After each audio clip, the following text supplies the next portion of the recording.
I have no idea what I'm going to say. It's always easy to talk about, bless you, it's always easy to talk about people that you love, and I love Leon.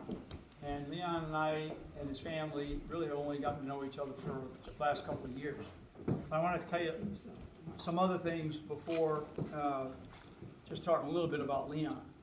And it's because partly of where we are and where we are physically right now and where we are historically as a nation and where we are, I think, spiritually as a world.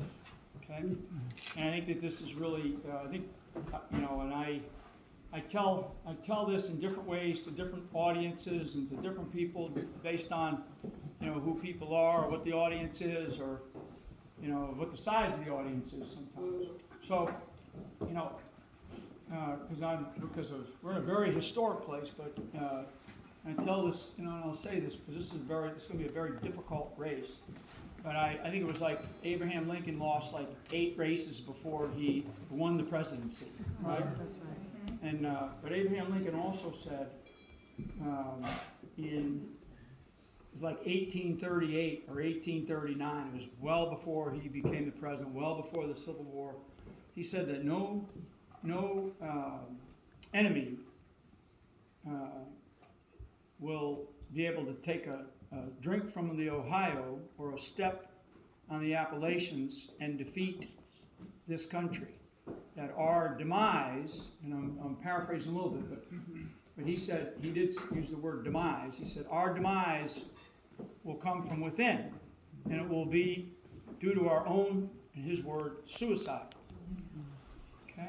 And Abraham Lincoln, for those that know about him and have thought about him, very, very, very strong, faithful person. He had such a strong belief, but he was an incredible visionary. So he said that 12 years before he ran for president, right? And then the funny thing is that, because I have walked a lot of the battlefields, and one of them, I've actually been through Petersburg twice. I walked the entirety of Petersburg and been down to Vicksburg, Gettysburg, and Manassas, and all these things, just as I study, because one of those master's degrees is in the study of war,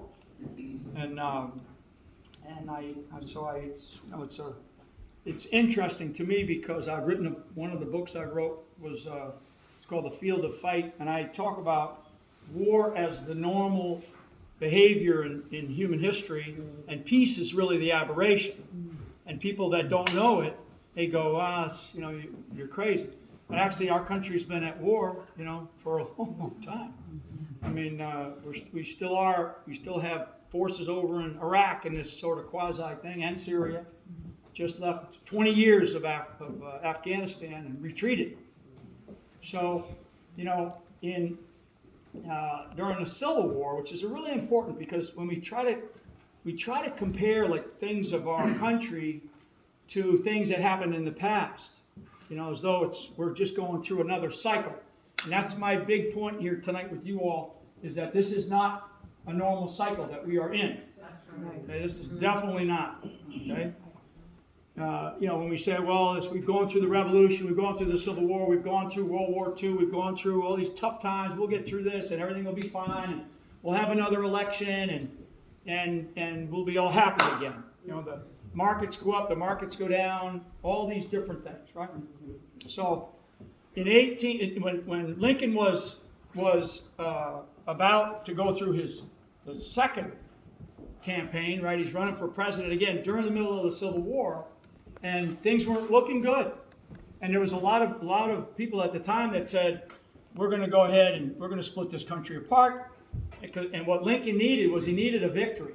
He needed some good news because of the resources that were pouring out of the North primarily to defeat these, the people at the time under Jefferson Davis and all the different things that happened. We know the outcome, but to get to the outcome, and Leon talked about this in his service today. He talked about a whole bunch of stuff, but the one word that came to mind, I wrote it down. I'm going to use it, but the thing that came to mind is he was talking about wearing that armor of God, that shield, right? It really, the key is sacrifice. And this country has forgotten how to sacrifice. Okay? So while he's running for president again, he needs something. And this is where, when you think about big picture, you got Gettysburg, which everybody around here, Gettysburg, right? But on that exact same weekend, nobody pays any attention, was the siege of Vicksburg. Going on the exact same 4th of July weekend, right? Exact same time. And there was a guy named Grant and another general down there by the name of Sherman and some others that then ran with Grant for a period of time. And so when that happened, and they were able to defeat a large contingent, an army essentially of the South, and they had these things going on in Gettysburg, because what they used to do in those battles is they would beat somebody, and then they would step back and they would, high-five each other, and they would talk about how great things are, instead of attacking and destroying the enemy. Okay? And the one thing from Lincoln's perspective, and Lincoln, again, was a visionary, and never saw because of what happened to him, he never saw the end of it. I mean, he just never got to a place where he saw the end of the war, but he didn't see what he created. Okay? So he then, says, I think that's my guy. Never met him. He talked to him, corresponded. He says, I think that's my guy. Brings him up to Washington, D.C., looks him in the eye, and he says, are you the one, right? Are you the one? And Grant said, I know how to win. And how to win is I have to attack. And I'm going to take large losses. So he brings Grant up to the north of us right here. Okay, north of Richmond up towards D.C. And Grant's whole idea was to cut off essentially Lee, because Lee was the key guy, but they were not as coordinated.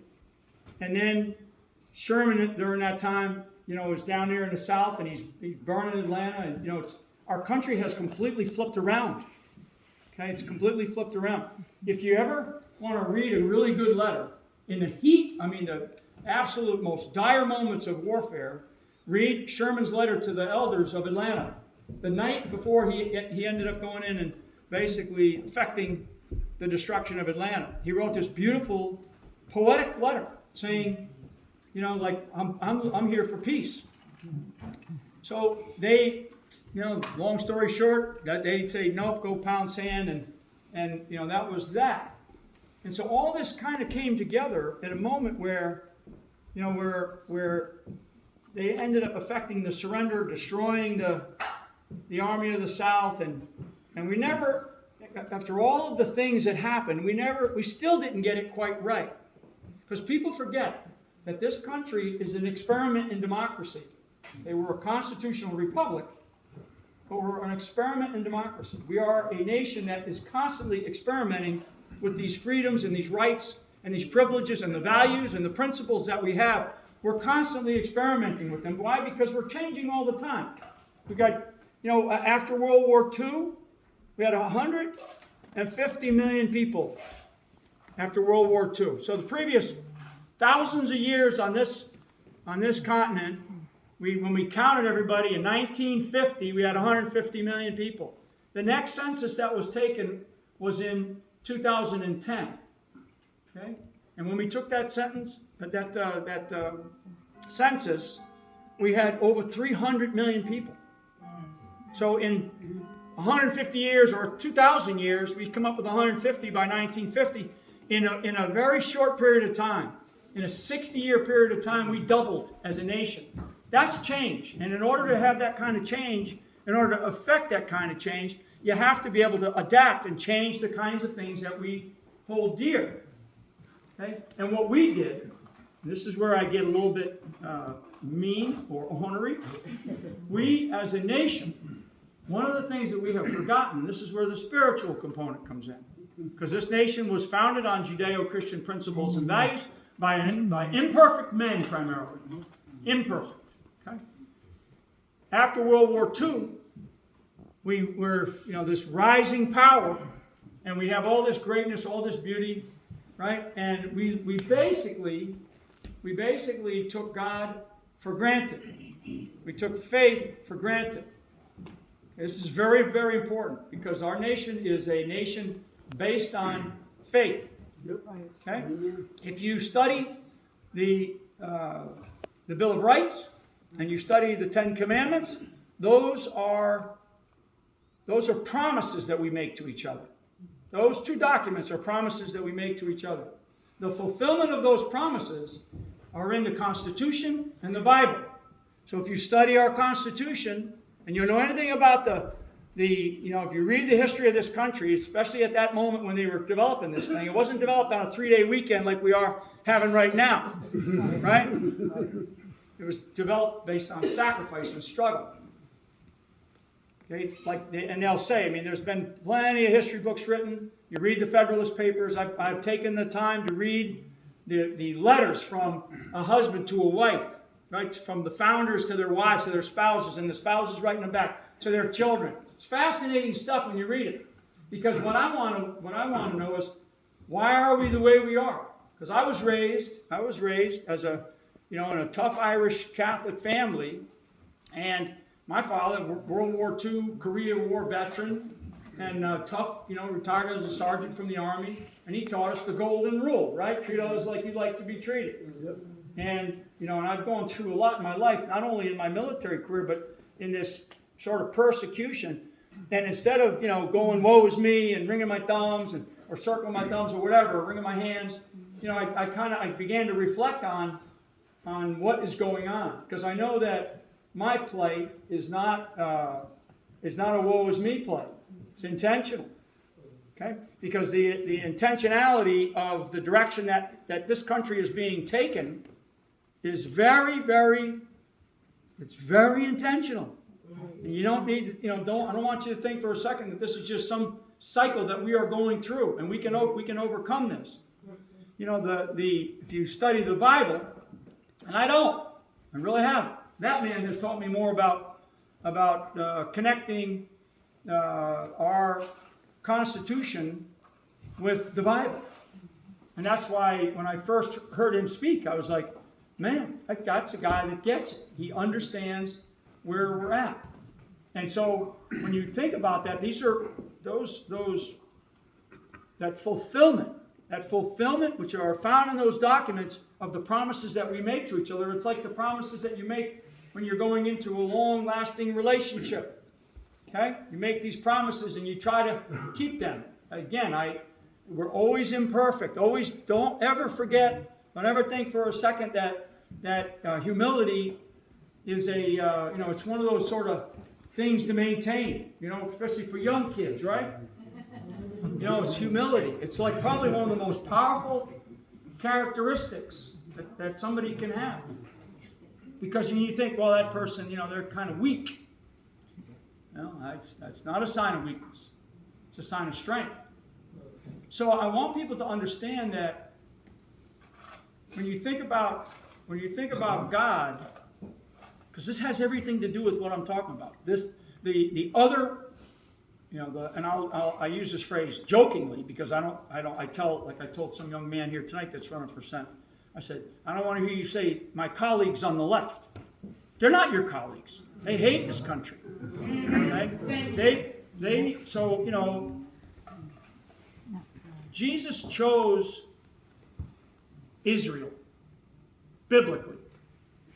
Okay? America chose Jesus biblically, foundationally, constitutionally. The persecution of Christians, primarily in the 1500s and 1600s, is why this country was even created. There's a very famous sermon by a guy named Winthrop, who became the first mayor of Boston under the British at the time, 1630, pastor. And it fascinated me because I study, I read, when people are up watching late night movies, I'm probably sitting there reading some crazy thing about history, because I love it. And so Winthrop, because I'm a big fan of Ronald Reagan, and I listened to a lot of his speeches. One of his most important speeches was when he was the president of the Screen Actors Guild in Hollywood, California, before he even got into politics. And that speech that he gave was a warning about the rise of communism in Hollywood. So that's in the 50s. Okay, it's fascinating. So Ronald Reagan used the phrase "shining city on a hill." right? It's very powerful. Everybody remembers that. Everybody, that's one of those things you remember a guy like Reagan, shining city on a hill. And so I'm one of these, where did it come from? And so when I started to dig, well, this guy Winthrop, 1630, a pastor, standing on the docks of London with about 6 ships and his entire congregation, and he says they've been persecuted, they've been allowed a trip over to this new world. Okay, so he gives his final sermon before they embark on these ships, which is going to be a really tough, sail over the Atlantic to get to this new place. So Winthrop is the guy that coined the term New England. Okay, he says we're going to this New England. This is 1630. Okay, we're going to go find this New England. So that's where that term comes from. The other thing he said was he used in his sermon. It's a beautiful sermon. You can look it up. It's a great sermon. In fact, I recommend you read it because it will reflect on who you believe you might be. Okay, but in that sermon he used the phrase "city on a hill." I'm thinking to myself, man, is that where Reagan got that? Because it's a beautiful phrase, right? And that's not where it started. It actually started in the Bible. So anybody that really knows the Bible, Matthew talks about a city on a hill in the Bible. And so now when I'm reading that part of the Bible, I'm looking at it and saying, what were they thinking? Because they're human beings. They're no different than you and I, different period of time, different time of your life, history, period, geography, everything. What were they thinking at the time? Why did he use that phrase? And I honestly, stand here today, I don't know, because it's a long time ago. But I do know that we constantly seek that city on the hill, that place where we want to be as particularly in this country, as free people. And being able to do the things that we want to do, be able to serve how we want to serve, be able to raise families, be lazy or not. The other party, because they are, and I mentioned to one, when I ran with Donald Trump in the 2016 timeframe, he went down to four people for candidates for vice president a week before the 2016 convention. Myself, Mike Pence, Newt Gingrich, and Chris Christie. And the only difference between the 4 of us was me. I was a Democrat. Come on. Think about it. Now, because I never cared about politics. So I was like, when I was a kid, my mother, who was pro-life, was the Right to Life. She was a vice president of the Right to Life organization, and then she was the president of our state for a long time. Right to Life, Democrat, right? I never thought about it. I just knew what was right and was wrong because of what my father taught me, right? The golden rule. And so Trump calls me up and says, I don't think I can get away with picking a Democrat. We laughed about it. Because I didn't really care. Like, I don't really care about the party or parties today. Because what I do care about is I care about this country, and I care about the future of this country. And we are in a new historic period of time right now.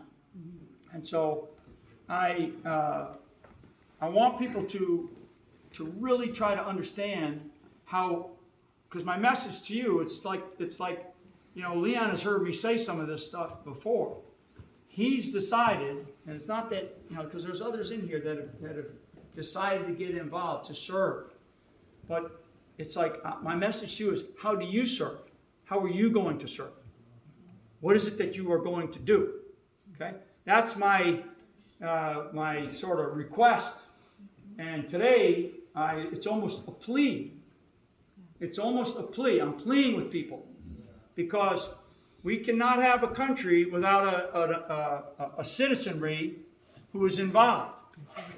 No country in the history of the world, okay, that gave up its freedom ever got it back. None. Once you give it up, it's gone. There's no example, there's no precedent where, these guys gave it up and they got it back. Winston Churchill when they had damn near their entire army sitting at Dunkirk, about to be destroyed by the Germans. You know, the very famous, you know, if you haven't seen the movie Dunkirk, go see it. It's a great movie. It's based on a true story. You know, where the entire nation, Johnny boats, you know, rowboats, sailboats, fishing vessels, whatever, go, you know, I need every citizen of England to go help us save as much of the army as we can, because Churchill knew that there was going to be a long war. This is before, of course, before we got in. And in his speech to England at the time, he essentially says, you know, he uses the phrase, "We're never going to give in, never give in." And he also says to remind the British people, the British citizens at that time, that if we don't fight for our freedom now, no country in the history of the world that didn't fight for their freedom ever got it back. And that's kind of where that comes from. That's where when I started to look at that speech, I started to look and reflect on, well, is that true, what he said? So he decided, as a leader, to tell the entire citizenry of Great Britain, we all got to get involved. I need your help. And they went and saved the British Army to fight another day. Okay? And on that note, on World War II, because these all matter. These are all things that are connected today to what we're facing. You know that Adolf Hitler was Time magazine's